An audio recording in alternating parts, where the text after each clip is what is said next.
Hello साथियों, नमस्कार। कैसे हैं आप सभी? उम्मीद करते हैं एकदम शानदार होंगे और बेहतर तरीके से तैयारी कर रहे होंगे। तो दोस्तों, इस वीडियो में क्या होता है जब इस प्रकार की 10 सबसे महत्वपूर्ण अभिक्रियाएं बताने वाला हूं। ठीक है, अगर आप लोग इनको तैयार कर लोगे तो कम से कम 5 नंबर तो आपके पक्के हो ही जाएंगे। ठीक है, तो चलिए शुरू करते हैं। क्या होता है जब, कैसे प्राप्त करोगे, और बाई नेम 3 प्रकार से अभिक्रियाएं पूछी जाती हैं। ठीक है, तो बाई नेम हमने करवा दिया है। क्या होता है जब और कैसे प्राप्त करोगे, इस प्रकार की अभिक्रियाएं आज इस वीडियो में खत्म कर देंगे। ठीक है, तो चलिए शुरू करते हैं। चैनल पर नए हो तो सब्सक्राइब कर लीजिएगा और वीडियो को एक लाइक जरूर कर दीजिएगा। ठीक है, तो यहाँ पर ध्यान से समझना और ये सारी रिएक्शनें रट लेना, आप कल यही पेपर में मिलने वाली हैं। पहला क्वेश्चन है, क्या होता है जब क्लोरोबेंजीन का जल अपघटन किया जाता है। ठीक है, मोस्ट इंपॉर्टेंट क्वेश्चन है, 2022-23 में ये पूछा गया है। ठीक है, क्या होता है जब क्लोरोबेंजीन का जल अपघटन किया जाता है, तो इसमें हम लिखेंगे क्लोरोबेंजीन C6H5Cl, यानी कि ये क्लोरोबेंजीन हो गया। इसका सोडियम हाइड्रोक्साइड की उपस्थिति में जल अपघटन कराएंगे तो यहाँ से C6H5O Na प्राप्त होगा प्लस NaCl तथा प्लस H2O बाहर निकल जाएगा। ठीक है, तो जल अपघटन जब हम कराते हैं क्लोरोबेंजीन का तो यहाँ पर सोडियम हाइड्रोक्साइड की उपस्थिति में कराते हैं। ठीक है, तो C6H5ONa हमको प्राप्त हो जाता है। ठीक है, तो ये रिएक्शन आप लोग तैयार कर लीजिए। उसके बाद में अगला है, क्या होता है जब एथिल ब्रोमाइड को सोडियम एथॉक्साइड से क्रिया कराते हैं। ठीक है, काफ़ी इंपॉर्टेंट अभिक्रिया है। एथिल ब्रोमाइड को सोडियम एथॉक्साइड से, तो यहाँ पर C2H5Br एथिल ब्रोमाइड को हम sodium ethoxide NaOC2H5 sodium ethoxide से क्रिया कराएंगे तो यहाँ पर हमको C2H5O और C2H5 प्राप्त हो जाएगा। ठीक है, डाई एथिल ईथर यहाँ पर हमको प्राप्त होगा प्लस NaBr यहाँ पर बाहर निकल जाएगा। ठीक है, तो इस प्रकार से आपको ये सारी रिएक्शनें रट लेनी है, क्योंकि इसमें कुछ समझाने वाला नहीं है। अंतिम टाइम है तो आप लोग इसको रट्टा मार लीजिए बस। ठीक है, तो आप लोग इसको तैयार कर दीजिए। उसके बाद में अगली रिएक्शन काफ़ी ज़्यादा इम्पॉर्टेंट है। क्या होता है जब क्लोरोबेंजीन नाइट्रिक अम्ल से क्रिया करता है। ठीक है, या फिर इसको नाइट्रीकरण भी बोलते हैं। अगर पूछा जाएगा नाइट्रीकरण क्या होता है तब भी आपको यही रिएक्शन लिखनी है। ठीक है, तो ये भी काफ़ी पूछा जाता है और ये क्या होता है जब, इस प्रकार से भी पूछा जाता है। तो यहाँ पर C6H5Cl क्लोरोबेंजीन होता है। आप चाहे सूत्र से लिखो या डायग्राम से। ठीक है, क्लोरोबेंजीन ये हो गया। इसकी सांद्र नाइट्रिक अम्ल से क्रिया कराएंगे HNO3 से, तो यहाँ पर हमको नाइट्रोक्लोरोबेंजीन प्राप्त हो जाएगा। ठीक है, तो C6H5Cl NO2 ये होता है नाइट्रोक्लोरोबेंजीन। ठीक है, क्लियर हो गया। बहुत ज़्यादा इंपॉर्टेंट रिएक्शन है और काफ़ी बार पूछी जा चुकी है। उसके बाद में अगला क्वेश्चन काफ़ी इंपॉर्टेंट है। इसमें कह रहा है कि क्या होता है जब एथिल क्लोराइड को जलीय KOH के साथ गर्म किया जाता है। ठीक है, तो एथिल क्लोराइड को जलीय KOH के साथ गर्म करेंगे तो क्या प्राप्त होगा, देखिए यहाँ पर एथिल क्लोराइड ले लेंगे CH3CH2Cl। ठीक है, प्लस KOH से क्रिया कराएंगे तो यहाँ पर CH3CH2OH हमको प्राप्त हो जाएगा। ठीक है, ये क्या होता है, एथिल एल्कोहल होता है। ठीक है, या फिर इसको एथेनॉल भी बोलते हैं।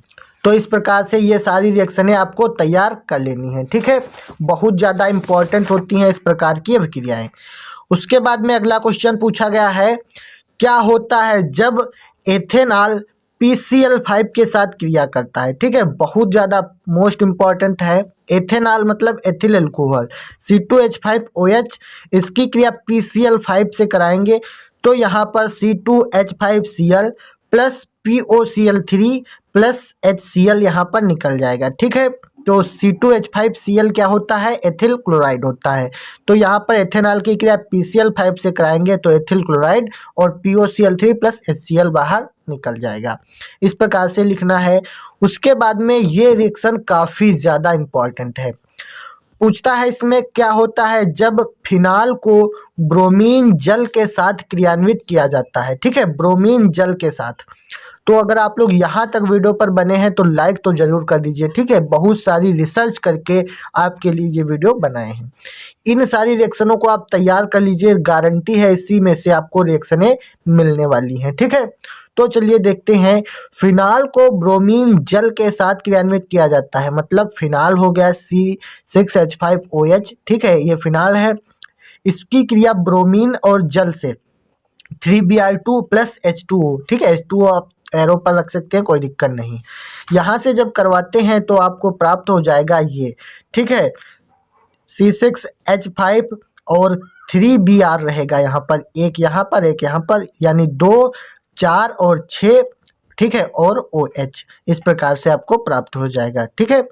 तो उम्मीद करते हैं ये भी आपको समझ में आया होगा। तो ये वाला सूत्र आप लोग तैयार कर लीजिए। इसका नाम मुझे नहीं याद आ रहा है, इसका नाम क्या है वो आप लोग कमेंट में बताते रहिएगा, ठीक है। उसके बाद में अगली रिएक्शन, ये भी काफ़ी ज़्यादा इम्पॉर्टेंट है। पूछा गया है क्या होता है जब बेंजीन डाइएजोनियम क्लोराइड के जलीय विलयन को गर्म किया जाता है, ठीक है। तो बेंजीन डाइएजोनियम क्लोराइड के जलीय विलयन को गर्म करेंगे तो क्या प्राप्त होगा। यहाँ पर है बेंजीन डाइएजोनियम क्लोराइड, इसका जलीय विलयन में गर्म करते हैं तो यहाँ से हमको फिनाल प्राप्त होगा, C6H5OH प्लस N2 और HCl बाहर निकल जाएगा, ठीक है। तो ये रिएक्शन भी बहुत ज़्यादा इम्पॉर्टेंट है। उसके साथ में अब आपको कुछ 2 रिएक्शनें ऐसी बता देते हैं, ये काफ़ी ज़्यादा इम्पॉर्टेंट है और कई बार पूछी जा चुकी हैं, ठीक है। जैसे यहाँ पर दिया गया है कैसे प्राप्त करोगे फिनाल से बेंजीन, ठीक है, कैसे प्राप्त करोगे, इस प्रकार से भी रिएक्शन आपसे पूछी जाती है। तो यहाँ पर आपको लिखना है कैसे प्राप्त करोगे फिनाल से बेंजीन। तो यहाँ पर फिनाल की क्रिया हम Zn से कराते हैं, ठीक है, बहुत ज़्यादा पूछा जाता है, ध्यान से समझिए। फिनाल की क्रिया Zn से जब हम कराएंगे तो यहाँ पर हमको बेंजीन C6H5 यानी C6H6 ये होता है बेंजीन प्राप्त हो जाएगा, प्लस यहाँ पर ZNO बाहर निकलेगा, ठीक है। तो यहाँ पर हमको बेंजीन प्राप्त करने के लिए Zn से क्रिया करानी पड़ती है। क्लियर हो गया। उसके बाद में ये देखिए क्वेश्चन, ये मोस्ट इम्पॉर्टेंट है। क्वेश्चन है कि कैसे प्राप्त करोगे फिनाल से पिक्रिक अम्ल, ठीक है, ये काफी बार पूछा जा चुका है। फिनाल से पिक्रिक अम्ल बनाने की क्रिया कैसे प्राप्त करते हैं। तो इसमें हम फिनाल की क्रिया सांद्र HNO3 और सांद्र H2SO4 से कराते हैं, ठीक है। तो फिनाल की क्रिया सांद्र HNO3 और H2SO4 से कराएंगे तो यहाँ पर 2, 4, 6 और OH, इस प्रकार से हमको पिक्रिक अम्ल प्राप्त हो जाता है, ठीक है। 3 नाइट्रो लगेंगे NO2 और यहाँ पर OH लग जाता है। तो उम्मीद करते हैं यहाँ तक आप लोग वीडियो को बने हैं तो लाइक तो कर ही दिए होंगे, ठीक है। ये सारी रिएक्शनें बहुत ज़्यादा इम्पॉर्टेंट है, आप लोग तैयार कर लीजिए। उसके बाद में लास्ट मोस्ट इम्पॉर्टेंट रिएक्शन है क्या होता है जब फार्मेल्डिहाइड की क्रिया अमोनिया से कराते हैं, ठीक है। तो फार्मेल्डिहाइड की क्रिया अमोनिया से कराएंगे तो यहाँ पर क्या प्राप्त होगा देखिए, ठीक है। तो यहाँ पर 6HCHO की क्रिया 4NH3 से कराते हैं तो हमको CH2 का होल 6N4 प्राप्त होता है, ठीक है, प्लस 6H2O प्राप्त हो जाएगा। इसका नाम होता है साइनोकोबालामीन, ठीक है। C6 यानी CH2 का होल 6N4 प्लस C6 यानी 6H2O, ठीक है। तो यहाँ से हमको ये सूत्र प्राप्त हो जाता है। उसके बाद में ये बहुत ज़्यादा इम्पॉर्टेंट है, लास्ट है क्या होता है जब एसिटिक अम्ल PCl5 के साथ क्रिया करता है। तो एसिटिक अम्ल PCl5 से क्रिया करता है तो क्या होता है ये आपको बताना है। तो इसमें देखिए एसिटिक अम्ल CH3COOH प्लस PCl5 की क्रिया हम कराएंगे तो यहाँ से CH3COCl प्राप्त हो जाएगा, प्लस POCl3 तथा HCl निकल जाएगा, ठीक है। तो ये रिएक्शन बहुत ज़्यादा इम्पॉर्टेंट होती है और कई बार पूछी जा चुकी हैं। तो क्या होता है जब, कैसे प्राप्त करोगे और बाय नेम रिएक्शन, तीनों आपको रट लेनी है क्योंकि अभी टाइम है आपके पास, आराम से इसको तैयार कर सकते हो, ठीक है। तो 10 रिएक्शनें हमने बता दिया क्या होता है जब, और 2 बता दिया कैसे प्राप्त करोगे। तो उम्मीद करते हैं ये सारी रिएक्शन आप लोग तैयार कर लोगे। और नीचे आप हमारे चैनल पर जाइए, वहाँ पर 10 रिएक्शन हमने बताई हैं बाय नेम से, उनको आप लोग तैयार कर लीजिए, फिर आपको रिएक्शनों की टेंशन नहीं लेनी है, ठीक है। तो चलिए आज की इस वीडियो में इतना ही, मिलते हैं अगली वीडियो में, तब तक के लिए जय हिंद, वंदे मातरम।